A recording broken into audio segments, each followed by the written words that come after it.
Hi there, you're listening to Unnatural Selection, the show about newsy type stuff and things. I accidentally missed the button. I wondered if the show had started. My name is George. My name is Tom. And my name is Adam. And with our powers combined, we are Unnatural Selection. Make sure you visit us at our salubrious home on the web, unnaturalshow.com. Definitely. The show has started, given that you continued with that spiel. It has, yeah. No, because I've got the stream deck, which is basically like a little panel of buttons below the screen here, and I've got a button for starting the recording, a button for starting the stream, and then I kind of tapped it. Button for like emergency closing all the porn tabs if anyone walks down that staircase behind you. No, we've got an open porn policy at this house. Right. Fair. You're giving me PTSD from my 14-year-old youth. Stop that. So here's a fun story. There's an episode of Big Mouth. You're aware of the animated the animated show Big Mouth on Netflix, which is about a bunch of young kids sort of going into puberty and growing up and coming to grips with their sexuality. 13-year-olds played by adults going through their and puberty from adult perspective. The writers all being adults, having their adult perspective, but putting like children through some really gross shit. Yeah, and they've got full-grown adults like Jason Mantzoukas doing the voice and voices and things like that. It's a very funny show, highly inappropriate. I simultaneously wish I'd seen it as a kid, or maybe I want my kids to have seen it because it's like it is very sex positive and like smart and insightful, but it's also like filthy. So kids should absolutely not watch it. It's an R18 show. Would love 15-year-olds to watch it, but they really shouldn't. But they shouldn't. Anyway, the reason I bring that up is because one of the recent episodes that my wife and I watched is the rice. What was it? The rice purity test? The purity test one. Yeah, that's good. The rice. Yeah.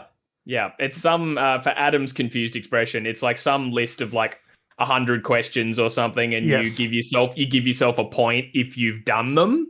And they're all things like I've had sex in public, or I've had a wank, or like, going from fairly tame to extreme. And it's sort of like the lower your score, the more pure you are. It's like, no, it's the opposite. It's the other way around. The opposite. The higher it is. The lower your score, the filthier you are. So it's 100 questions.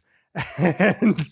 And my score, would you care to wager what you think my score was on this back up. test? So you've done the test. So I've done the test because I saw it on the show. And I Googled it. I was like, is that a real thing? So I Googled it. Yeah, it turns out it's a real test. If you Google rice purity test, it'll take you to ricepuritytest.com and you can do it. I've done the test, but I completely forget my result, and I don't think I wrote it down. So if you were to wager, 100 lower is filthier. Yeah, 100 is pure. Pure is the driven snow, and number 0 is you belong in prison somewhere. All right, I think you're definitely below 50. I think 34 is going to be my guess. Okay, is that your final answer, George? Yeah, 34. 19. Ouch. Oh. And the reason that I bring that up is because one of the questions was, have you been caught masturbating? And I was like, yes, numerous times. Is there a way to give myself multiple points for that one? Yeah. So cow. There you go. Anyway. That's a fun thing that you know about me. How did we get onto that? I don't know. I was talking about your Stream Deck porn policy open of coming porn. in. Yeah. Anyway, so we're talking about the Stream Deck, and I accidentally hit the wrong button, and that's how we got 4 minutes into the show. I blacked out. What did I miss? Yeah, we're 4 minutes into the show. It's definitely recording. Okay, good. That's what took us 4 minutes to get to. As you can probably already tell, we're doing a loosey-goosey Sunday night show. Which is always fun. That's probably why we're already talking about people's masturbation PTSD from their youth already. Tom's starting here. Where are we going to end? That's the question. This is where we started. We started with the rice purity test. It's going to end with one of us engaged to the other. Engaged to the other? To one of the other ones, I should say. Right. Oh, damn. So and then one of us is going to be left out. Yeah, one of us is going to be the third wheel of the show. Stay tuned. That's going to be very sad for them. So this is a news and politics podcast, as you can probably tell. We found out this week that the robodebt final report came down, and things be bad as we heard during the robodebt Royal Commission hearings. And it turns out the full final rubber stamped official report says, much the same. Says it's politics and public bad. servants were essentially going out of their way to lie to the Australian public and not performing their duty in terms of trying to stop the robodebt scheme when they had the chance, even though they knew it was unlawful. The people that raised the concerns at the time when they were saying that this whole thing is terrible and unlawful, that those people were in fact correct and not partisan hacks. Yeah. Mm-hmm. Yep. It was a juicy report. We were talking about another report, I think, last episode, which was around a 500-page report or something like that. The robodebt Royal Commission's report was a cool 990 pages. So a tight 1,000. Yeah. Could nearly a tight foul, and it included like 20% of that was just references, though. So like a lot of it was footnotes. Yeah, it was actually Garfield cartoons that had been asterisked and referenced, but no one really thought to check. So yeah, with a report like this, you could kill a man with that bibliography. It just be as in physically kill him by throwing it at him. Physically, like be crushed under its weight. Clock around the head, it'd be like a skillet, just bang. But yeah, so there were 4, I believe, chapters to the report, and only 3 of them have been released. And that's because the 4th one is the super secret, fun, juicy one where they say who they think should go to prison. The Cosmopolitan sealed section, is that what it is? Yeah. Unseal it for the juicy details inside. It's just Scott Morrison on a chaise lounge going, indict me so hard. So the fun part we don't really get to read, unfortunately. Where they say who they think should have criminal charges laid against them, criminal or civil. A bit of a mix of both. So of course everyone's now wondering who might it be, and every person who's replied, like who we know have been mentioned in the report, has had a bit of a response back. It was like, Scott Morrison we talked about before, has already said he rejects the findings of the report. Shock horror. As is, someone like Alan Tudge saying like, no, I disagree that they say I abused my power when I leaked people's personal Centrelink filings to the media for our own gain. No, none of that, and et cetera, et cetera. But they've all been saying as well that they're like, I'm not going to comment on whether or not criminal proceedings are being laid against me, except that I haven't heard that they're going to be laid against me, and as I have heard, all the notices have already gone out. So they're all kind of saying like the people know, but they're all saying it's not them. And both those can't be true. You know what I mean? Like the people who know that they're being targeted would know that they are being targeted by now. And everyone's it's like that Spider-Man gif where all the Spider-Men are pointing at all the other Spider-Men and going, "It must be you. It's not me. It's this guy." Yeah, like every single person who did things that sound pretty fucking criminal in this report can't all be not being pursued for criminal charges. So methinks someone's lying. Anyway, on an unrelated note, sure that it's a politician. It could be. Well, of course, some of the people that are named in the report as like they haven't said whether they're recommending charges, but they call out the conduct of a number of different people in the report. Some are ministers, some are senior civil servants. It's I found that article you were looking for, Tom. It's in the fantastic, because it goes a little bit more into where it sort of talks about all the different people that were sort of called out in the report. I was looking for that. I couldn't find some of the specifics. So for Scott Morrison, former Prime Minister, but also the person who was the Social Services Minister when robodebt was kind of being formed. So he was a big player in that. In the mines of Mount Moria. So they essentially found that he misled cabinet, essentially around the issue. Scott Morrison? You're saying the same Scott Morrison that was Prime Minister and Minister for everything, Scott Morrison, misled Parliament. That's weird. Misled Parliament. That doesn't sound like him. Actually, the way it kind of phrases it, slight turn of phrase, is Mr. Morrison allowed cabinet to be misled because he did not make the obvious inquiry as to whether or not it was legal. So yeah, that's a nice little juicy part. But of course, he has already said, I completely reject each of the findings which are critical of my involvement in authorizing the scheme and are adverse to me, because he can't help himself. He's in Italy at the moment with the family on a holiday. Great. Oh, okay. Oh, yeah. It's all right. You're allowed to do it now, Scott, because you're not in charge and the country's not on fire. Because you're not prime minister anymore. Yeah. This is when you're allowed to go on the holidays. Okay, I don't care whether or not you're holding hoses in Italy. And the thing that they're sort of quizzing, his involvement was between 2014 and 2015 when he was social services minister. So this is before he was prime minister. Yeah, but prime minister, prior to stopping the boats, as far as I'm aware. And it was before he was treasurer, I think, was then the next sort of step as well. But yeah, it was so while he was the head of he was the minister for the department that was kind of around the robodebt scheme, and it was kind of, it seemed like it was like he was the genesis of it, sort of from the start, and then other people started putting it together over time because he moved departments and all that sort of stuff, but was clearly a key player, shall we say. Another key player was Alan Tudge. We all love Alan Tudge, don't we? Where he's for some reason when I hear the word Tudge, I don't know why. And Fudge. I always mix him up with Angus Taylor. I was saying to my partner the other day, I was like, oh, the other AT cunt in the Liberal Party. Angus Taylor's actually in the Nationals, so, in the coalition. Still potato per shithead, as far as I'm concerned.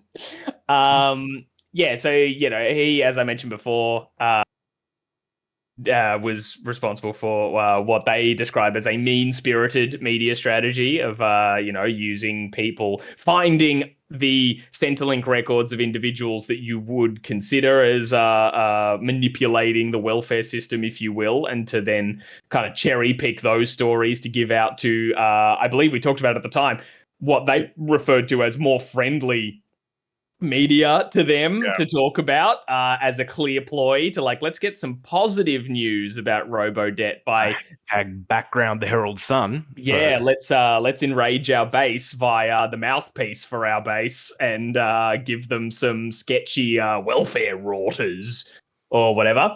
And he was also told that people died by suicide as a result of all that sort of shit, and was kind of like, my bad, but yeah, I'm not responsible for that shit or nothing. Nah. The only inaccurate part about what Tom said there is that he opened the sentence by saying "my bad," which is not something that he would ever do. No. I was paraphrasing.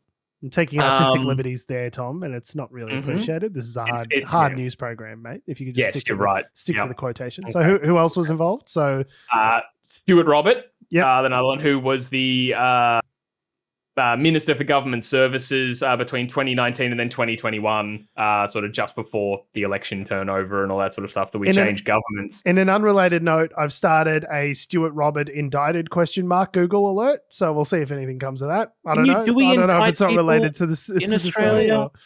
I guess so. Do we charge people? You'd be charged. Yes. Yeah. Just picking up, just like ruining your joke. I do apologize. Yeah, no, jokes are best when they're accurate. Yeah. Yeah, it might be good. George might set up that Google alert and just not get any hits. And that's how he learns, fuck, we don't indict people in this country. Shit. Yes, here we go. Indictable offences are offences where the accused has the right to have the matter heard before a judge and jury in a higher court. And that's from an Australian law website. Oh, there you go. Okay. Yeah, so, Stuart Robert had some interesting involvements in this. The most fun one being that, he claims that, oh, no, I was not a fan of robodebt and how it worked. I sort of was seeing that it was a bit sketchy. But, of course, in press conferences, I said it was a great idea and defended it and everything because I'm a partisan hack shithead. Yeah. What do you expect of me? And as the quote here from the ABC during the commission was that when they said... he claimed, I'll quote the article, he claimed that he could make false statements on the basis of, quote, cabinet solidarity. As a dutiful cabinet minister, ma'am, that's what we do, he told the commissioner, to which she replied, misrepresent things to the Australian public? To which she said, fucking huh? Burn. That's not the W you think it is, Hewitt. No, sweetheart. What I think you'll find is we lie constantly to the Australian public. Gotcha. It's and in fact, it's my job too. Yeah. Like, how dare you? Sick burn. It's I just hate that whole idea of like, oh well, I got to be a good partisan hack. I got to toe the party line, and if that means getting up and ignoring everything that we say about misleading Parliament and all, if being a partisan hack means I need to ignore the laws, then if the president does it, it's not illegal. Yeah. What's the rationale there? That's insane to me. Everyone loves the Nixon defense. Yes, I lied to the Australian public, but only because I'm a partisan hack. It's like, it's not better. Stop talking, Stuart. The next sort of major person mentioned in this article is Christian Porter, because he was the social services minister from 2015 to 2017. I would love to find out who dropped a cool milli in his account. When that, remember when that happened? The defamation case that he was. Someone dropped $1 million into a bank account for him. We never found out who it was. I would love to find out who that was. Who that was, yeah. That was unrelated to this, as far as I'm aware. Well, that was just. I think that's what precipitated his resignation in the end, wasn't it? It was about. It was about the rape case. He was accused of sexual assault. He'd already, I think, been stepped down as Attorney General. He was on the way out. Yeah, he was on the way out following that, and then so he was mentioned in the report as well because of his involvement during 2015 to 2017. I guess that's just sort of a juicy inclusion. There's kind of been no extra like smoking gun or bombshell sort of out of that. He's just mentioned there as well. And then, as we said before, it's not just ministers, like the departments themselves, so like individuals working in the Department of Human Services, etc. Yeah, Catherine Campbell, who we've mentioned on the show before. Who currently has a plum role as part of the AUKUS deal. I think she's making something like $900,000 a year. Her and Phil Lowe can hang out and not increase inflation together. I mean, I would love to be getting paid nearly $1 million a year to work on the AUKUS deal, given how fucking long it's going to take to get those submarines. Yeah. I'm going to be being paid for many years. Yeah, you can retire. You can join the project and then retire while the project's still going. Retire off the project. You stop coming into work. No one even notices. You still get paid $900,000 a year. There's been some criticism yesterday saying, Catherine Campbell retaining this role in the AUKUS deal, getting paid nearly $1 million a year, seems inappropriate, given her role in all of this as a senior civil servant who didn't do all she could to sort of stop the program. So. And now the only other part of it that I've found particularly interesting is just a bit of the fallout, because obviously after this report comes out, people are going to start talking about bullshit that doesn't really kind of matter. Like, some people have been saying, like, should the Albanese government be apologizing for something the previous government did and all that sort of stuff. And I feel like that's a weird discussion to have, because it's like, he can apologize given he represents the Australian government now and this was an Australian government action, but that apology is not the same as it's the difference between like condolences and to me, it's the same talking line as the whole Brittany Higgins, Linda Reynolds thing, where they're like trying to pin it on that Labor minister, Katie Gallagher, saying like, she knew about it. It's like, yeah, but you were in charge and other key people in the story. It's like, just because Labor heard heard about it before the allegations were published. Like, I don't understand this this intention to try and flip it and reverse it. It's like, that doesn't make any sense. You were the people who were responsible. Like, yeah. And then the other part that I find rather great is that current leader of the coalition and charisma extraordinaire Peter Dutton has blamed or criticised the Labor government for their quote unquote glee around this report. As a man who is legally, constitutionally incapable of experiencing joy unless it is at the expense of drowning refugees, I take umbrage to that remark, Tom. Can I say that is a mighty good Peter Dutton? Like, well done. Couldn't possibly comment, Tom. That's a member for the Albanese government. Strong dulcet tones. A damn good Peter Dutton. It's really easy. Yeah. You just lower your IQ by about 30 points and don't ever change the intonation more than a couple of notes. As long as you stay in the same key of F minus, then presumably you've got a spot on Peter Dutton impression in that regard. Beautiful. So it's just been of course, the first thing you do if you have been found by a commission, by an inquiry, by a judge or whatever, to be found to have done something absolutely horrific. Like if your political party has been found to have engaged in some corrupt, unethical, cruel, terrible policies, all of the above. Of course, the only thing you can do is be like, well, the other side's clearly politicizing this and taking glee in it. Like, that's the only defense you've got. I'm pretty sure the Labor government is dancing on our graves, Tom, and that's inappropriate because we are not yet dead. We are only politically dead at this stage. Didn't the Liberals do the same thing for like the pink Yes, that's all they do. Of course. Yes, that's my point. That's like, yeah, of course, the only thing you can do is just say, oh, well, you're just politicizing this. Unlike us, the Liberal Party. Yeah, unlike us. Politicizing human suffering is our job, Adam, okay? Politicizing asylum seekers and their request to find freedom here in the boundless plains to share that we have in Australia. That's not politicization. Okay, that's just normal. That's normal good politics, mate. I can hear the smile creeping into your voice. Yeah, that's George, how you know it's not a legitimate Peter Dutton impression. It ruins the impression. Hearing any kind of mirth. He only smiles when he's feeding. Yeah, because he has to unhinge his jaw. Just to swallow. Just swallow the poor welfare recipients that are suffering.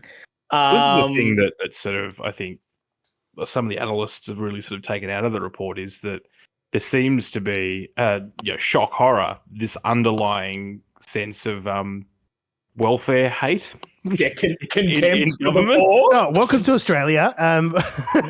Not sure if you've read the news at all in the last 20 years. We kind of invented the term dole bludger. We've had a pure, distilled black tar heroin level hatred for poor people since the Howard years. I'm surprised you're only just catching on to this now, but I mean, yeah, the news media, welcome, snaps for figuring it out, guys.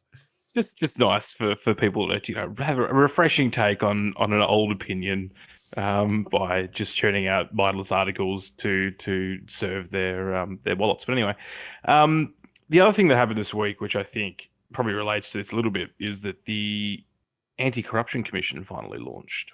And, yes. I'm sorry, Adam. That's my cue. I'll be leaving. I'll see you later. This is the thing, is they had something like 45, 46 referrals in the first week. Yeah, new financial year, new corruption commission, baby. Come on down to the EOF. New financial year stock take. Every politician must go. Yeah, do you think how many submissions to the Fishwick Canberra secondhand Parliament House furniture was being given in there, like filing cabinets, all the filing cabinets with all the evidence that we don't want to keep around anymore. End of financial year sale. Take it away quick before the commissioners see it. Tom's talking about the guy that bought the cabinets and had them in his garage or something. Yeah, because there's all these in Fishwick and Canberra. Yeah, there's all these furniture outlets that is secondhand government stuff. So good office chairs, good desks. Yeah, there's nothing wrong with all that sort of stuff. Living, probably a good bargain there, right? But sometimes you buy a scanner from them and you open up the scanner spot and there's a form in there that maybe shouldn't be. Yeah, or in the case of the Canberra files, someone bought a filing cabinet with a bunch of secret documents in there. Full of juicy shit. Yeah. Get rid of all the evidence before July 1 when suddenly it's subpoenaed. Given there's been a Royal Commission, surely none of this stuff would get referred to the Anti-Corruption Commission because it's already been sort of covered, right? Well, so robodebt specifically, maybe. Yeah. The robodebt commission would presumably make their own recommendations to the Anti-Corruption Commission. Also, the Anti-Corruption Commission has eyes, they're allowed to read articles in the media and do things of their own accord. They don't have to wait for a referral. So I think there was some concern initially about how this body was going to be politicized. Someone from the Greens was going to go, no, fuck you, I'm going to report you to the Anti-Corruption Commission. Then someone from the coalition was going to go, fuck you, I'm going to report you to we're going to root out all the corruption. And that's a bad thing because reasons.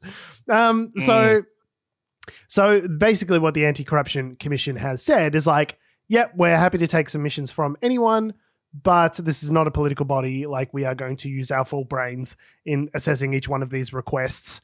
It's not going to become a body that's used for, political advantage. It's going to be used to root out corruption. And whilst there aren't necessarily hard limitations on how far back they can go, they have got guidelines of okay, well, does it make sense to be looking at this issue? Does it affect anyone nowadays? Is there a point to us looking into it? Sorry, say again, Adam. Probably a rubric. A rubric, yeah. There's a racy form as to who's responsible. I got to remember racy. Responsible, actionable, concerned, needs to be informed.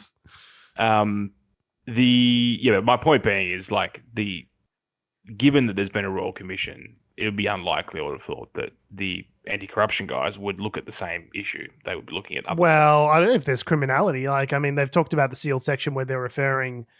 That would just go to the federal police as a separate. I'm not. That's not really clear to me actually as to who would have responsibility if it's clear, obvious, corrupt criminal conduct. Yes, that could fall into the AFP's remit, but equally, it seems to me the NAC could also potentially have purview over it. Maybe they have to agree. They go, hey, you got this one? You guys got this one, or do you want us to get it? Interesting, though, as well. Sorry, you mentioned there that, referrals to the AFP and all that sort of stuff. I saw some people pointing out that, the actual original robodebt notices had the AFP letterhead kind of involved. So it's odd, that these notices that were going out were from the AFP in that kind of sense, and then but they're being referred back to the AFP for the pursuit. It's hey, there's something something might be criminal about this AFP, and they're yeah. We got a filing cabinet that'll go great in. Yeah, I don't know exactly what involvement the AFP had in choosing who to send them out to, but it's just kind of an interesting little thing to know. Well, that's the whole point of the NAC, isn't it? Is that you've got a body that's independent from the day-to-day operations of government, so that they can look into government when allegations of corruption arise. So don't worry. I don't think we need listeners to go and start sending off submissions to the National Anti-Corruption Commission. I think they're definitely well aware of the robodebt stuff. I wouldn't be surprised if it gets taken up again at some point. If there's proper criminality that gets uncovered, a royal commission can only do so much. They can make recommendations, and that's about it. So yeah. Do you reckon we'll have less royal commissions now as a result of the NAC? I'm fucking sick of royal commissions because they're useless. They are a massive waste of money in my opinion. You don't like 57 recommendations, 3 to 5 of which are adhered to? Yeah. What's the point? What's wrong with that?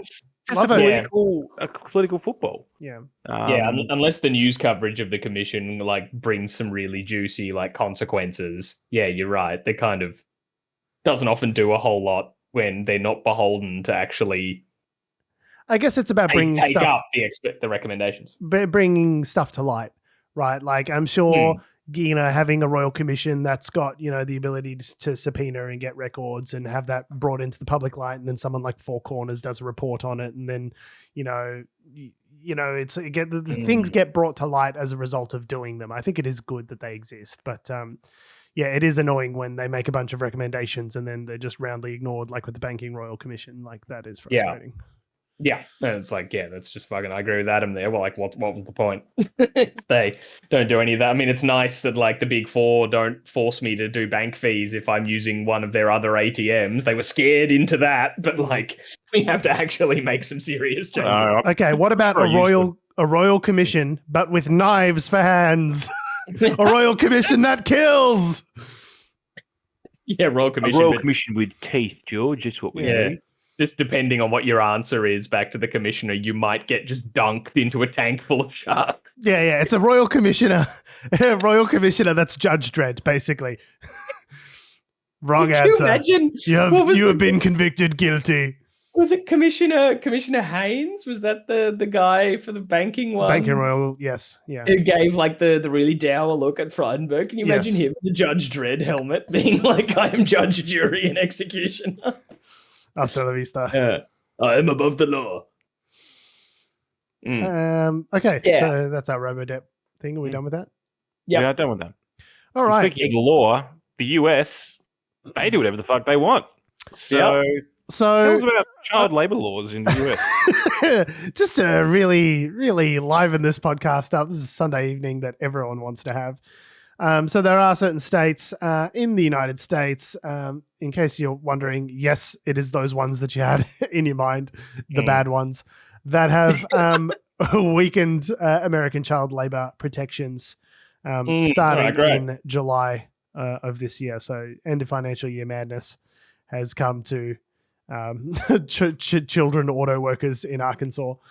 So what the laws generally make it easier for kids from the ages of 14 to 17 able to work longer and later and in occupations that were previously off limits for minors. So previously kids were allowed to work in certain occupations. If you got a paper route or something like that, you're allowed to work as a 15-year-old. But now they can be working in places like abattoirs and car factories and like I was gonna say get those tiny little hands into steam engines like the Dickensian 1880s. The kids that these laws were introduced to stop them from being maimed and killed. But so Arkansas, Iowa's got the most Iowa, extreme ones. Yeah, Arkansas, Iowa, New Jersey, and New Hampshire have enacted a bunch of this legislations. And there's a photo in this article with Arkansas Governor Sarah Huckabee Sanders. And yes, that's the same Huckabee Sanders who was the press secretary for Donald Trump in the early years. She's now the governor, and so she signed into law. This done very well for herself. This bill that lets children under 16 work without official permission from their parents.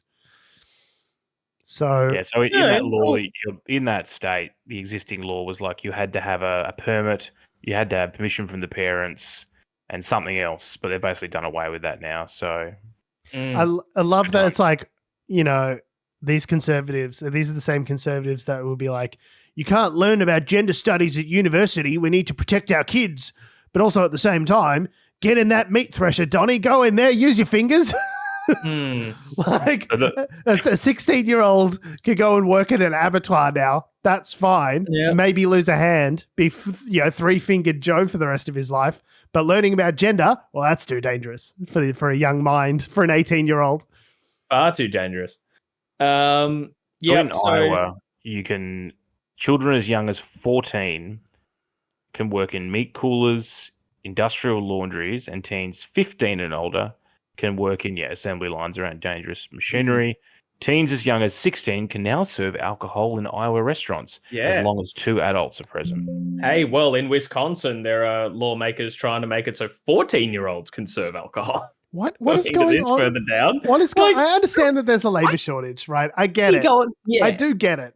But have you thought about doing some of the things that other normal countries do when there's labor shortages, like maybe allowing the 1 million+ migrants that have come into your country a path to citizenship so they can work legally and do these jobs and pay taxes rather than having to be undocumented and scared for their lives all of the time. Like there is a very easy way of dealing with this problem with the thousands of migrants that are stumbling over themselves to get into your country on any given day. And they're just like, yeah, that's a great idea. But cool your jets, one. I'm going to get my 10-year-old to do it. Yeah, the idea of a 14-year-old serving alcohol, like, in what context? Like, if I was at a bar and I'm like, oh, shot of whiskey, please. And they're like, come on. Oh, I'm sorry, Mr. Simpson. It's just that pimple-ridden kid from The Simpsons who's doing all of the menial jobs. Whoops! I dropped your whiskey in the fire. I'll get it out. Like, just, it's so insane. Like, who Republicans. Republicans. Tom. Yeah, what situation were they looking at and they thought, you know what, the answer to this problem, what More problem children. is a 14-year-old serving you booze the solution? Like, what problem were you staring at? Like, it's just so broken because, just like, need the rest of the family working. You see, so you know. Oh yeah, of course. Little Timmy has to contribute. Yeah, I need my family business. 14-year-old niece needs to be the sommelier at my. The reason that these restaurant. laws were introduced in the first place was to prevent children from doing dangerous work, which they are not mentally equipped for. Number one, which they didn't suddenly become more mentally equipped to be able to do these jobs in the intervening 100 years. But let's put that aside for the moment. Like, it is good for a child's development for them to be able to go to school and get an education. Like, the focus for kids should be to be kids. Yep. For their childhood. It shouldn't be to go and be forced to go and make a living and you know, what are they doing? They're not, you know, taking the money home and saving up for a CD rack. They're, you know, presumably doing it because their parents are in a state of economic deprivation and they need the money. But it's like the reason these laws were created was to protect children from this environment for as long as possible, allow them to get an education and improve themselves and better themselves and, you know, potentially go into university and go, you know, higher education and do those sorts, you know, like, by doing this and having kids that are tired during the school day, or, you know, not performing, or they're unavailable for school, they're truant, they're not showing up to school because they've got to do the job to support their family for money. Like, that's in no way does this incentivize the poorest people in society to complete their schooling and try and better themselves. It traps them in a cycle of poverty. Like, this is not better for anyone, for society as a whole. It solves a very short-term labor problem for a particular part of the market, and has like well-known, long-standing terrible effects for generations if these kids are unable to break the cycle of poverty that they find themselves in. Like, it's just an all-around bad idea. Yeah, just a terrible, terrible idea. And I'd imagine, like, I don't know, I've met heaps of people, and I've often thought it myself as well, of like, when people look back fondly on sort of their childhood years, to be like, fuck, remember when I didn't have like responsibilities to like be going to work and all that sort of stuff? Like, you know, I didn't appreciate that. I didn't appreciate that at the time or whatever. It's like, yeah, and surely these lawmakers have thought that about their own childhoods at some point, but they're wanting to just take that away from kids. God, remember, it's just like a 9-year-old sitting there smoking a cigarette going, God, remember when I didn't have any responsibilities back when I was 7? God, that was a good time. Just go to school. Clink a couple pints together. Yeah. Two guys. You can say that again.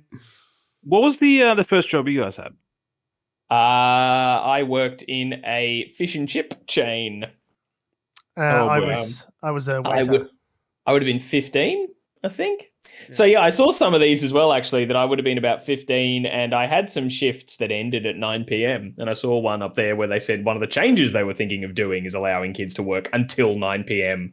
so they can't work past 7, wherever they are. So, yeah, I think I had like a couple nights a week. I did a 6 till 9 shift, like only 3-hour shift. So I worked like 6 hours a week. Like, it was an extremely casual job for a 15. Yeah. You weren't supporting a family. No. That was literally me just pocket money. Like, that was me to have spending money as a teenager. Yeah, but you'll notice the absence of any large blades or hanging carcasses in the environment that Tom's describing. I mean, that was true. There were big vats of hot boiling oil. Yeah, that could have some dangers. You put too much water in that thing, it'll explode. Blammo. What was your? Oh yeah, you were a waiter, George, weren't you? Adam, what was your first? So you had to say like, oh, I was a forklift driver. Adam's going to be supporting like, a family of 4. It's just like Adam punching a dart as a 9-year-old. Yeah, Adam like, no, I was a mortician's assistant. I've been sleeving open rib cages. And the reason, tiny hands. I could use these tiny hands to get up in all those orifices. Oh yeah, no, I fought in the war. Which one? All of them. I was 16, I think, and I worked in a like a homewares sort of antique sort of boutique store. Cute. My grandfather's friend's business, and I got paid like cash in hand. I'm pretty sure, like $50 a shift. Nice. Over the school holidays, and then eventually I got a job at Best and Less. A couple of. I remember those days. I think I was working Best and Less. Oh no, that was when you were 17. No, I remember when you also worked there, and I worked in the same shopping center. Those were the days. Oh, back in the day. Yes, I went back to Best and Less. Back in the days when we didn't have any responsibilities, working at Best and Less, getting people shoes. In lay-by, wrapping people's copious lay-bys. No, you can't have it. Large. You can have it when you can afford it, Cheryl. Oh, hey, Adam. How you doing, buddy? In brown paper, and you can't see it until you're paid for it. Yeah, so... so this is fucked. Like, just come on. Let kids be kids. Don't be kicking them into the terrible capitalist nightmare that we all live in now until they absolutely have. Give them that's the dream of America. They'll be in the capitalist nightmare eventually. Just let them have their childhood. Yeah. The photo is the weirdest part. The Sarah Huckabee Sanders signing the bill surrounded by sad children. Yeah, surrounded by children. That's the weirdest part to me. Doing. Yeah. There's one who's like in a suit looking a bit like, oh God, what's she doing? Like, I got dressed up for this. So that's fucked. I know also we didn't really talk about it at the time, but the Supreme Court also did something about like recently of just saying businesses can totally discriminate against gay people if they want. Oh, this is the website ruling. Yes, I did hear a bit about this. Yeah, there was a case that was brought to them where they were saying the argument that they were making was that it's a website. I'm a website designer, and so I shouldn't be forced to design a website for gay people because it's like compelled speech, because it's an artistic endeavor designing a website, and that's different from baking a cake, which is just like food. Whereas like a website's got my name on it, and people. So it's an artwork. This fucking website, this template that I got from Squarespace and filled in. It's an artwork. Yeah, this Squarespace template that I manipulated. That I dragged and dropped. Yeah. But the interesting thing about that was there wasn't actually like it was all about a perceived harm. I don't think the woman had actually been like contacted by anyone to make them a gay website. She was just like, I just want to get ahead of this. I shouldn't have to. I'm like getting ahead of this whole problem and just, taking it to the Supreme Court. I was like, is that? Yeah. No, do you have standing to do that on a potential harm that you might suffer in the future? I'm pretty sure that's not how courts work. Yeah, let's set a precedent. Let's set a precedent on something that hasn't even occurred yet. So that's fun. America, greatest country on earth. Greatest country in the world, Tom. Let's say 14-year-olds serving booze and also calling gay people slurs at the same time in their place of work. Best country in the world, baby. We don't serve your kind in here, says the 14-year-old in Iowa serving booze. I'm sorry. It's like, get out. No drag shows in this bar. The future America wants. What'd somebody think of the children? Yeah. The future could be in the metaverse, though, guys. That might be where we go. No, they tanked the metaverse a while ago, but they might be onto a winner this time, Adam. Lord help us if the future's in the metaverse. So I did say last week, actually, I'd like to say I called it. I called the ending to Deadlock, okay, the television show which finished this week. Called the ending to that. And I called the fact that at some point, Meta would introduce a Twitter rival. And whilst I would feel that would be good because it would most likely be one of the death knells of Twitter and Elon Musk, or Elon Musk's Twitter, that it would be bad because it would also be owned by Meta. And so then they would own all major branches of the social media universe. From my mouth to Zuckerberg's weird ears, 30 million users have joined Meta's Twitter rival, which they have named Threads. Reds. Yeah, so Yeah, so it was kind of like one of those, yeah, George, you called it, but also, of course, they did. Like it's just exact. They've been waiting for this for ages. I wonder how long Threads has been in the can. I feel like they've been, they've obviously been working on it. So there's another story which we'll touch on in a sec, which is about a lawsuit about intellectual property about this. But yeah, I feel like Meta's been scooping up a lot of the employees that Twitter's been firing. Or at least that's the allegation, and then has been building a rival service. In order to launch, and they've been sort of waiting for an opportune moment where it looks like Twitter's kind of imploding in order to be able to announce. And I think Elon Musk's announcement last week that, hey, you can only look at 600 tweets at a time, you fucking pleb fucks. Real tweets are for winners. Yeah. Now, excuse me, I have to go back to DDoSing myself. Don't mind if I do, DDoS. Don't mind if I do, baby. So no, they've dropped Threads. It's so far, so your verification is because it goes via your Instagram?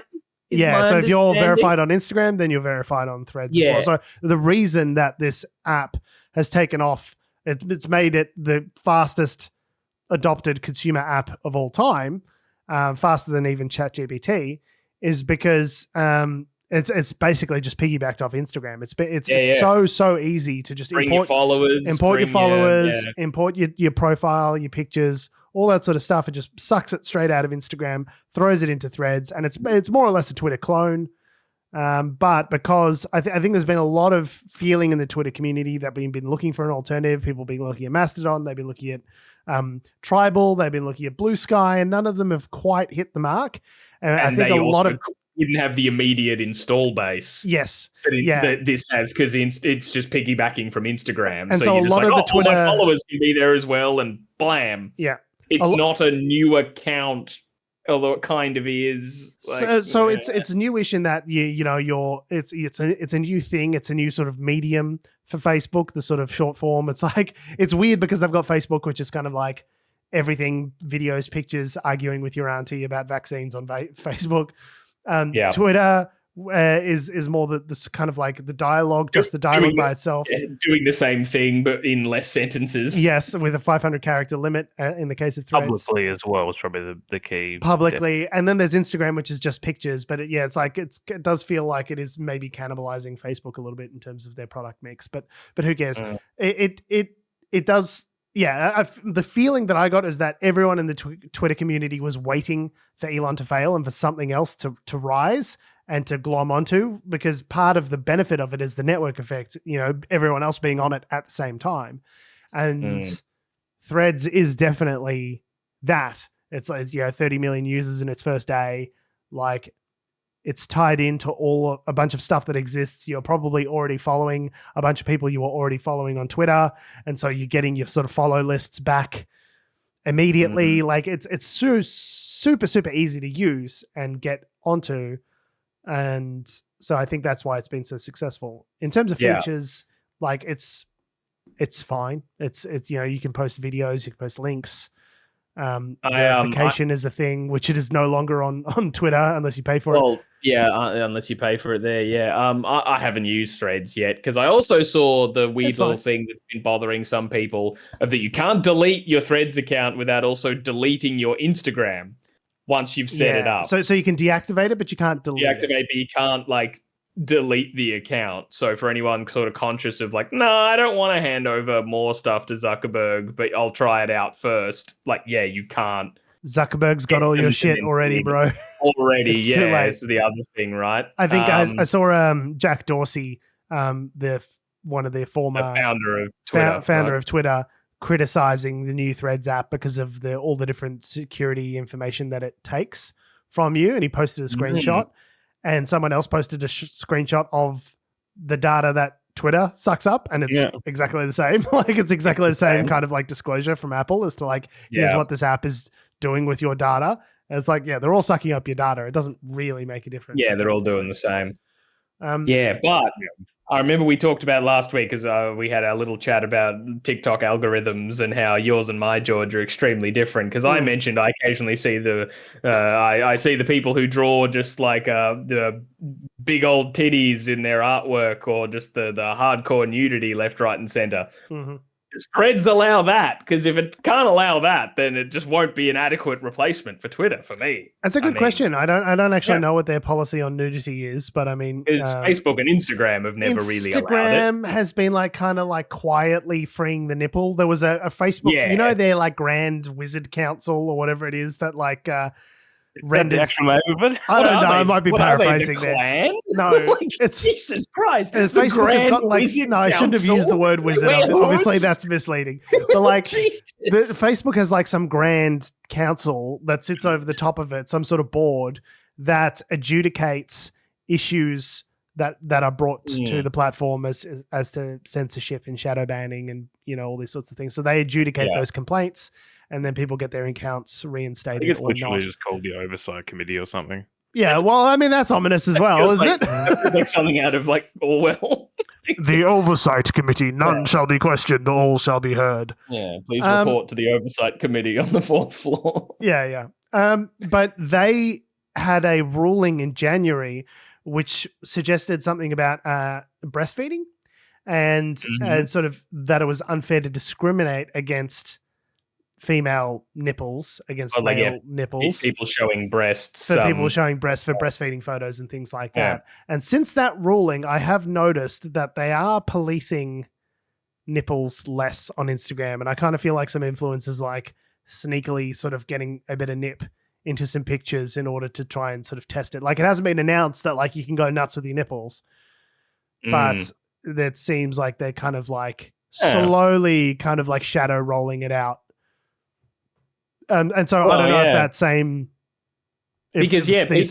policies apply to Threads because like Twitter was famously a place where you could see lots of like unfiltered porn from porn stars would have Twitter accounts and whole Twitter business or presence and all that sort of stuff is adult content, like be that adult film performers who are just showing clips from their pornographic scenes or people who draw like pornographic art or like people are trying to get people to join their OnlyFans, sex workers and that sort of stuff. Yeah, use the platform for explicit content. So it's like, any kind of, for some people, any kind of Twitter replacement will have to allow stuff like that.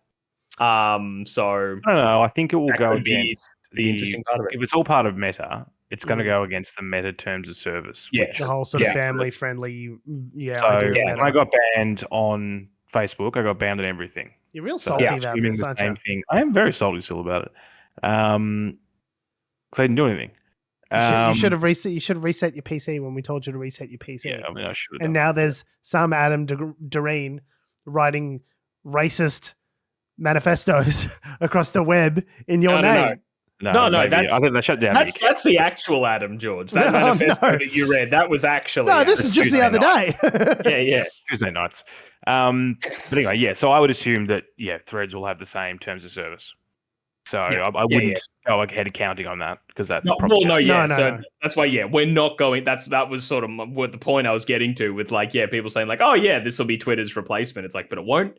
One of I think the big things about Twitter compared to TikTok, compared to Instagram, compared to like all the other ones is that it just if you wanted to show hardcore pornography, you could. Ironically, it was more of a free speech bastion before Elon Musk took it over than it is now. Like, in the sense of like maybe more proper free speech rather than his idea of free speech, which is you can't be calling me. Stop calling me a cis man. Cis is banned. Yeah, then now the term cisgender is a slur on the platform. This guy's a fucking idiot, honestly. Yeah. So I'm curious to see where this Threads thing goes. It does have that feeling of like sort of internet 2.0, just kind of mucking around on the internet with my friends kind of feeling. And there's not ads for like crypto AI generated waifu generators yet. So that's fine. I'm happy with that. It's lacking some of the features like direct messaging and the ability to add hashtags and trending stories. But like I'm sure that's all in the wings. Hang on, it doesn't have hashtags. No. So it's kind of like, what's the discoverability? How do you find people? It really is through organic networks, like people you follow reposting someone else's thing and then you finding them. It's I kind of like it in a way because it feels more organic. It's like the people I follow and the things that they want me to see. And that feels like a more organic Twitter 1.0 experience that I really liked. Now, Twitter as of a couple months ago was very like trying to get algorithmized. Like, oh, here's a post that someone that you follow liked. And like sometimes it was posts, I was like, how am I even being shown this? So what's the relation between this post and my feed? Because I'm not following this person. But like things are just showing up in my feed that I didn't ask for and I don't want. So whereas this feels very much like you have a bunch of people that you follow and here are the messages from those people. It's like 1.0. I kind of like it. Yeah. And so as you said before, Twitter is now threatened to sue Meta over intellectual property rights. Yeah, well, history repeating itself, didn't that happen? Well, here's an idea. If you don't want your employees dibber-dobbering to Facebook, maybe don't fire them en masse. Here's an idea. If you want your employees to keep being your employees, don't put them up against the wall. and like it's a pretty easy problem to solve. Elon's like, this so much for the free marketplace. Oh, no, these guys are doing a Twitter also. That's not what I meant by freedom of speech. I mean, what about the invisible hand of the market? But that's the claim, is that Meta has taken up and has employed a bunch of ex-Twitter personnel. Which they're allowed to do. But there's no evidence that they have done that.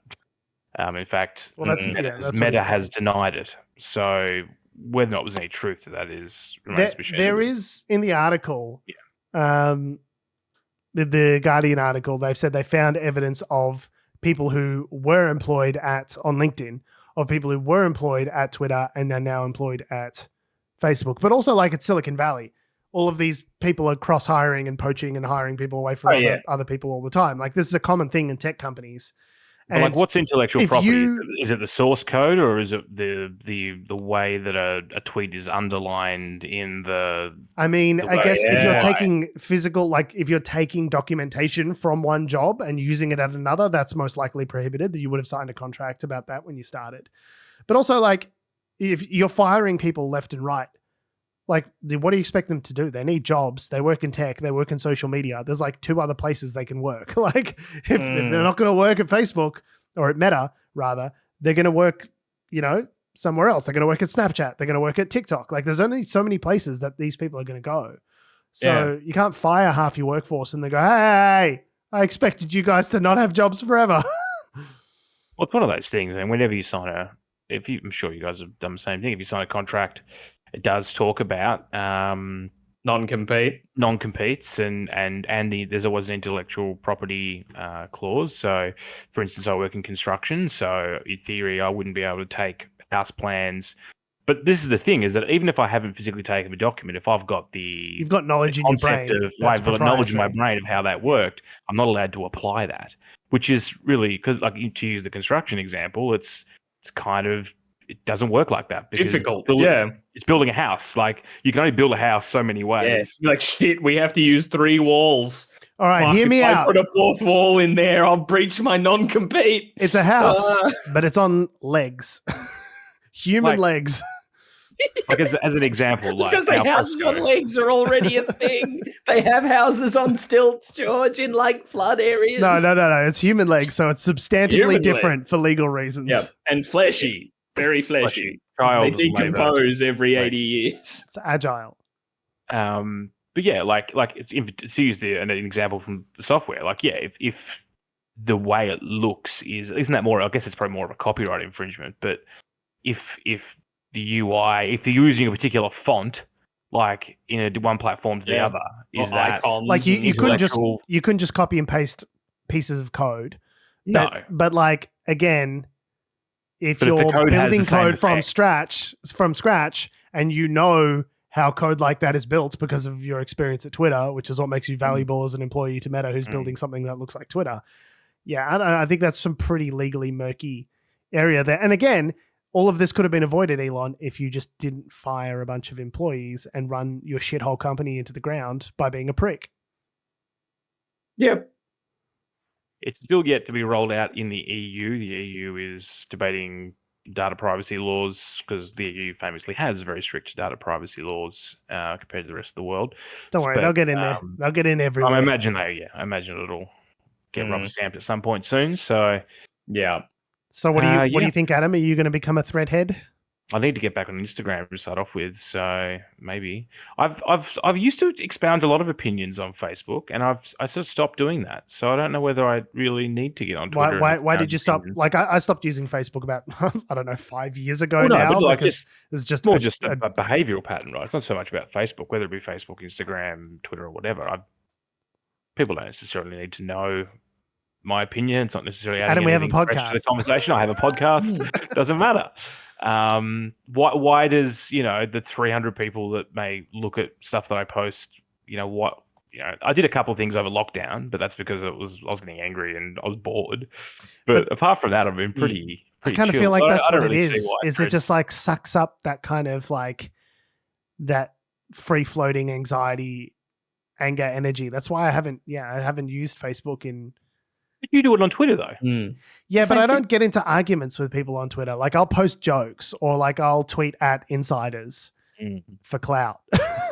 But I'm not getting involved in arguments. I'm not responding to people in the comments going like, "You're a fucking libtard." I'm like, "No, you are." Like I don't do any of that. I just like post my funny jokes, and sometimes they get traction and sometimes they don't. If they got traction and people did do that, would you respond to them?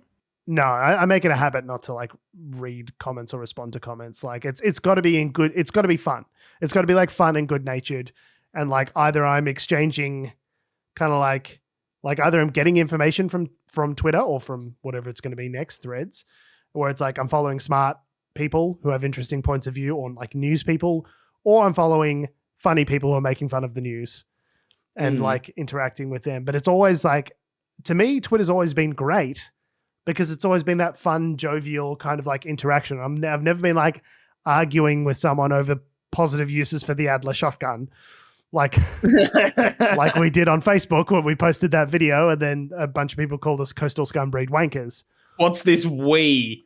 I was not there. Well, I posted the video, and the masses came and they had opinions. So. Yeah, I don't know. I kind of feel like Facebook's kind of gone, everyone's grandma's on there. It's like, it's not a fun experience anymore to do that stuff. Lockdown ruined Facebook, or was Facebook already dead before that? I was gone before lockdown. I reckon it was already dead by then. I think I haven't put a year on it sort of at this point. I don't know how many years it's been, but I think the only things I ever post when I post to Facebook is maybe a picture I've posted on Instagram. It's like I posted there too. Why not? But yeah, I think I only view Facebook in just a like, I don't know, anything happening there that I need to be aware of? No, whatever. Like I don't actually contribute as much there. It's all a lot of like, oh, such and such have gotten engaged. Cool. Like, yeah. All that sort of, like, just keeping up with maybe what's going on for the people who are posting that sort of stuff. But I'm usually not posting updates in there unless it's something major. Maybe still use it for events sometimes, I just organizing an event. There are some people that are really good at social media. Like our friend Susie's good at social media. Like it's her job as well. She works it's her job. Marketing. She's amazing at it. Like, but she's like posting all the time, posting TikToks and, doing that. Pictures on Instagram. And it's like, I know that is a way for us to build our audience, and I just cannot be bothered doing it, man. Like I just really cannot. You were saying the other day that even just putting the thing in the what do you call it, the description into the social media aggregate that you use. Oh, the buffer. Yeah, we use a program called Buffer, which splits it out and sends some stuff to Instagram, some stuff to Twitter, other stuff to Facebook. Yeah, even that's a pain in the ass. I'm gonna have to. It's 9:15 now. I'm going to finish this show and I write the description and then put it in a thing and then send it out to nobody, and doing that once a week. But that's my interaction with social media. Yeah. And even that is painful and boring. I don't understand. I don't understand social media, and that's why no one follows us. Well, maybe you need a bag of cocaine. Well, it certainly would bring up the energy. Are you offering? So we're playing a new game that I'm calling Whose Line Is It Anyway? And I don't know if that belongs to something. I think I'm going to take that. A bag of cocaine has been found in the White House, and nobody knows who it belongs to. Well, how long has the cocaine been there? Do they know that? Like, is it like it recently turned up, or it was found in like covered in dust and back in the back of a cupboard somewhere? Because I think that'll tell whether or not it's Don Jr. So it was found last. He's been in the White House for a while. So how long has the coke been there? It was found last weekend. Unlikely that it was Don Jr. unless he was there on a covert mission. Well, no, but I'm thinking, has the bag? Was it in the back of a cupboard? I think they would have found it. So there's an area for like 4 years. There's an area so it was found on the floor near an entrance to the West Wing that's commonly used by tour groups. So there's an area where you sort of drop off your phone and personal belongings. They said drop your bags, and someone took that statement literally and dropped their bag. And I don't know, I guess it's one of those things. It's like you walk into the White House and you realize you've got cocaine on you. You go, okay, I'm just going to put this down and I'm not picking it up when I get back because that's going to be a sting operation.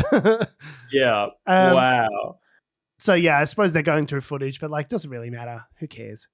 Who cares? It's probably someone who works there anyway. Like, if you tell me that fucking the people who work at the White House aren't doing coke, you're laughing. To a guy just being like, and this is the picture of. And this is the Roosevelt room. Look at this fucking rose garden over here. This is outstanding. You know how many lines Teddy did in here? So, as it turns out, Franklin Roosevelt might have been given cocaine as a topical anesthetic. And I'm certain that he's not the only... What era was FDR? FDR was in the 30s. 30s, yeah, right. So was that still around when like Coke was in Coca-Cola and all that? Yeah, sort of yeah. shit? Like, it was literally more liberal. Used medically to sort of numb his nose so it could be drained. He had a bunch of fluid in his nose, and so it was like a topical anesthetic sort of thing. That's great. So Teddy Roosevelt was like, oh, fuck, all right. So this great New Deal. Not a good New Deal. It's going to be a fucking great New Deal. Yeah. Name a fucking road in New York after me, pricks. Well, allegedly it was to constrict blood vessels, correct? Well, I mean, I guess it does that. It does do that. So basically he had an issue with his sinuses and they would get swabs. His doctor, his medical professional would get cocaine, dab a cotton swab in some cocaine and then rotate it around his nostril and that would help. Man, old-timey medicine. I want to say medicine's nuts. From the years of like 1880 to like 1930, there was some crazy shit going on in that batch of time where it was just like a cure for what ails you. You've got a cough. Try some black tar heroin. It'll fuck your shit up. Yeah, like it's just bananas because I know there's some scary shit from like old timey medicine of people like using fucking leeches and like fucking terrifying amputations and stuff like that. But then there were things like, someone's wife is clearly experiencing some intense anxiety. And is probably just angry and fed up at her husband's fucking chicanery. Are you fed up at the systemic injustice that places you in a box? Yeah, they're like, you're hysterical. Have some cocaine and I'll also give you a hand job. And because, they'd be like, if you rub them on the vagina a bit, it cures the stress. It's like, yeah, you gave her an orgasm, you fuck. Wasn't that here's a dildo and some coke? Yeah, wasn't that the invention of the vibrator was to cure hysteria? Yeah. Is that an urban myth or did I read that somewhere? Well, I guess that's sort of the thing that I've heard is like, in medicine, doctors were kind of like, oh, no, you just need a bit of a massage here and then that will cure your being a crazy lady diagnosis. These women are crazy. I already tried heroin and it doesn't seem to be doing anything for them. Yeah. I guess we got coke and an orgasm. You're cured. Guess we got to milk them. Like cocaine in the White House. Madness. Coke. Definitely there was cocaine in the White House. Orgasm still to be determined. JFK certainly had his fair share of drugs, amphetamines and marijuana widely reported. Oh yeah, and Nixon was blind drunk for most of the time. Nixon was shit faced. There's was it in that movie Frost Nixon where he calls the guy Frost in the middle of the night and he's clearly just like loaded. He's just plastered. Yeah. He's loaded as fuck. It's just like the president going, hey, come here. So, you don't want to release that interview, baby. He's the hormone monster from Big Mouth. Rick. Fucking Rick. Yeah, I love it. Oh, baby, you don't want to really stand it of your baby. I'm the president of the United States, man. I love trying to do the Rick voice. Adam clearly being like, I have not seen this show, so I have no idea who this character is. I love trying to do the Rick voice. So it's fun. Like, that's not fun. That's what he's trying to fuck their brother. So he's great. Donald Duck? No, he's just got this weird thing. Yeah, he has subtitles because you cannot understand a word, and it's great. Anywho, so yeah, this cocaine turned up at the White House. I'm betting a lot of shitlords have all been like, is it Hunter Biden's? And it's like, no, surely it's not Hunter Biden's. From all the selfies he takes, he clearly does crack. Crack is his thing, not cocaine. Also, if there's one thing that we could say about Hunter Biden is that there's never any cocaine that goes to waste. There is no... That too. There is no leftover cocaine at the Hunter Biden household. Yeah. It's just insane. Like, I know they've been trying to put up all the stuff around Hunter Biden where they're being like, look, the president's son has a problem with substance abuse. Okay. And it's like, that's not a gotcha. Like, that's actually really sad. But it's just seeing all these pictures of, like, he's Hunter Biden taking a selfie while holding a crack pipe behind the wheel of a Ferrari. And I think it was Robert Evans of Behind the Bastards was like, every photo I see of Hunter Biden, he looks fucking cool. He's lit. He looks like he's living his life. What a cool dude. I mean, don't get me wrong. There's going to be a Behind the Music documentary about him in about 14 years. But it's going to be bad. But for now, I mean, go off, King. Live your best life. So, yeah, no, not the gotcha that they think it is. But, so, woo! Who knows where the cocaine came from? But, yeah, so maybe I hadn't realized exactly where it was found. Like, it was in where tours often go. It's like, oh, so it could have been fucking anybody. Yeah, it was literally in the lobby sort of thing. Yeah, my first thought was like, oh, well, clearly, like, some person who works in the departments.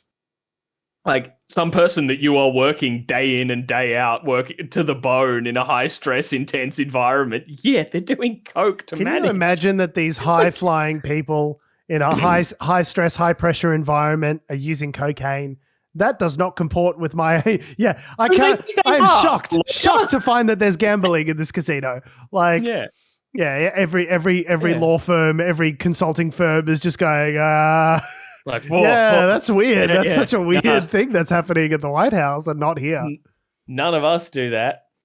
So just a wild situation. Speaking of lawyers, do we have time for this last little silly story out of Canada? Tell me the Canadians. All right. In their wild ways. Tell me all the Canadians. The little quick one. So there was a case in Canada that's been going on for a bit now, relating to an issue in 2021 where, let me start it from the top. So this is the situation that happened. So there was Canada was initially colonized by the French. Okay. Oh, right. Yes. Colonized. Colonized. I really got off in there. No. So in Canada, a man, his name's Chris Akhtar, and he's the owner of a farming company. So he had, he'd been doing business with a buyer of, forget what was the stuff of flax. Not really sure. Flax, as in the grain. The grain. It's the grain. So yeah, it goes in your smoothie. He created. So Mr. Akhtar grew the grain, and he had been doing business with a buyer of the grain for many years. But at a certain point, the grain just wasn't sent. The grain did not arrive to this buyer, and the buyer was like, "Hey, you owe me grain. Where my grain we had a contract." And the farmer's like, "No, we didn't." And so then they've gone to court over this. And what is a contract? My favorite part of the judge in the trial has ruled in favor of the buyer, and so the farmer has to pay about 82,000 Canadian dollars in damages, or 104,000 sorries. In damages over this, because it all came down to a thumbs up emoji. So the buyer had sent the contract to Mr. Akhtar, And Mr. Actor replied with a thumbs up emoji. So clearly this contract was sent over a text chat or something maybe, or maybe it was in an email and did like the thumbs up or whatever. Super but official. yeah, sent back a thumbs up. And so the arguments there would be, does that constitute just an acknowledgement that you received the contract, or is that an acknowledgement of agreeing to the contract's terms? And that's what this came down to, which is wild. And I would love to have heard more. Like, this article's very short, so there's not a whole lot of detail. But they said that they went over in the summary judgment, they went over 24 instances where these two men had exchanged a thumbs up emoji and had gone over what the implications or inferences of that were to see if there was precedent to understand just what say it yes. meant. Accepted. One word. Or say like, cool, thanks, I got it. I'll get it back to Received. you ASAP. Like, all just that one sort of one stuff. word. Received. Yeah. That's it. That's all you need to do. So, yeah, there we go. So the precedent that's been set is the judge, Judge T.J. Keane, in the case, resolved the issue by ruling that a thumbs-up emoji is enough to accept contractual terms. He said, I am satisfied on the balance of probabilities that Mr. Akhtar okayed and approved the contract, just like he had done before, except this time he used a thumbs-up emoji. So what emoji I think that's did the other part of it as well. Did They he use had previously... He used the poop emoji. There you go. That's no good. Yeah, this wasn't the first time they had a contract together. They're just like...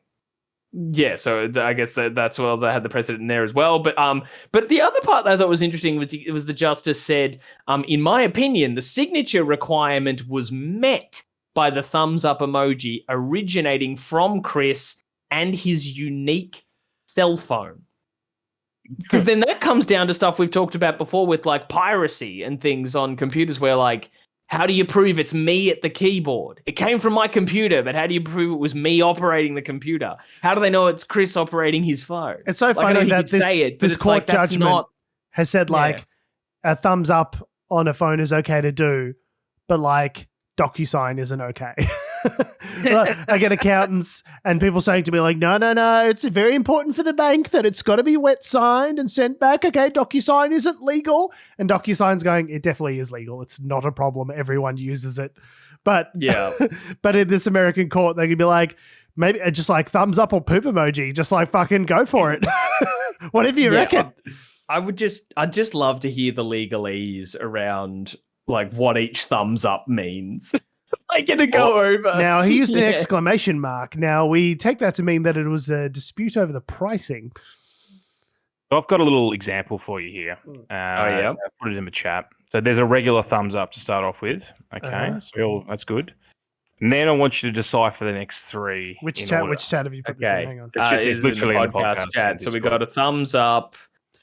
We have a fingers pinched together. Oh, like an eggplant emoji and then a crying face. So I'm assuming you are saying the PP too small, and I am sad about that. Oh, you deciphered that. There we go. Well. There we go. Contract agreed. I expect my small penis on Monday. I expect that small penis on my office by Monday morning. You can draw inferences out of it, but it's whether or not. Well, I'm sure if clearly this guy, didn't want to honor the contract that he had agreed to, right? He gave him a thumbs up because he's like, "Yep, that's fine." And then clearly, for whatever reason, the contract didn't suit him afterwards, and then he's gone, "Oh, actually, no, I just meant thumbs up that I received it." But it's also like if you sent him back a thumbs down, we all would have known what that means. It means no. Right. Yeah, that is an interesting one, isn't it? Because if he did thumbs down, if he sent him a poop emoji, deal. What does that mean? If he sends him an eggplant emoji, what does that mean? If he sends him a dancing lady emoji, what does it mean? Well, it's unclear. But like if you send him a thumbs up, it means yes, right? Like yes, thumbs up. Yeah. So just a very interesting, silly situation of just it came down to what does a thumbs up mean? Emoji law is a very exciting new frontier in the legal industry. You could be working on you could be working on AI, right? Cybersecurity, boring, whatever. Metaverse, interesting frontiers of digital ownership, blockchain, who cares? What you really want to be on, you want to get on the ground floor. You want to be an emoji law kid. Oh, yeah. That's why we're hiring grads. Man, can you imagine when we can sign documents with GIFs? Like if Just- we can just drop like a fuck yeah kind of thing, or like the galaxy brain. Yeah. Or just plenty of like the Office memes of being like, I'll kill you when you don't like a deal. Yeah, when you don't like a deal, it's the Michael Scott gif of no, God, no. We've got to go back to the drawing board. He sent the Michael Scott gif. Yep. I think Netflix says we got to add another million. The Unnatural Selection guys just aren't buying it. What a time to be alive. On that note, we have been, we are, and we always will be Unnatural Selection. Make sure you visit us at our salubrious home on the web, unnaturalshow.com. Make sure you follow us on all the bullshit social medias that have, do, or ever will exist. That's Facebook, Twitter, YouTube, Instagram, and Threads at Unnatural Show. Make sure you follow me on Instagram, Twitter, and Threads at George Tsipos. You can follow me on Twitter at Tom D. Heath. I don't have Threads yet, so... And you can follow me down to the White House, where I'll be thoroughly investigating this cocaine. No, we're going to get to the bottom of it, with boys. my nose. Yeah, you're gonna You're gonna see if it passes the sniff test. Indeed. Whose line is it anyway? Thanks for listening, guys. I love your faces. We'll see you next week. Still good. Fuck you for making me laugh at that twice.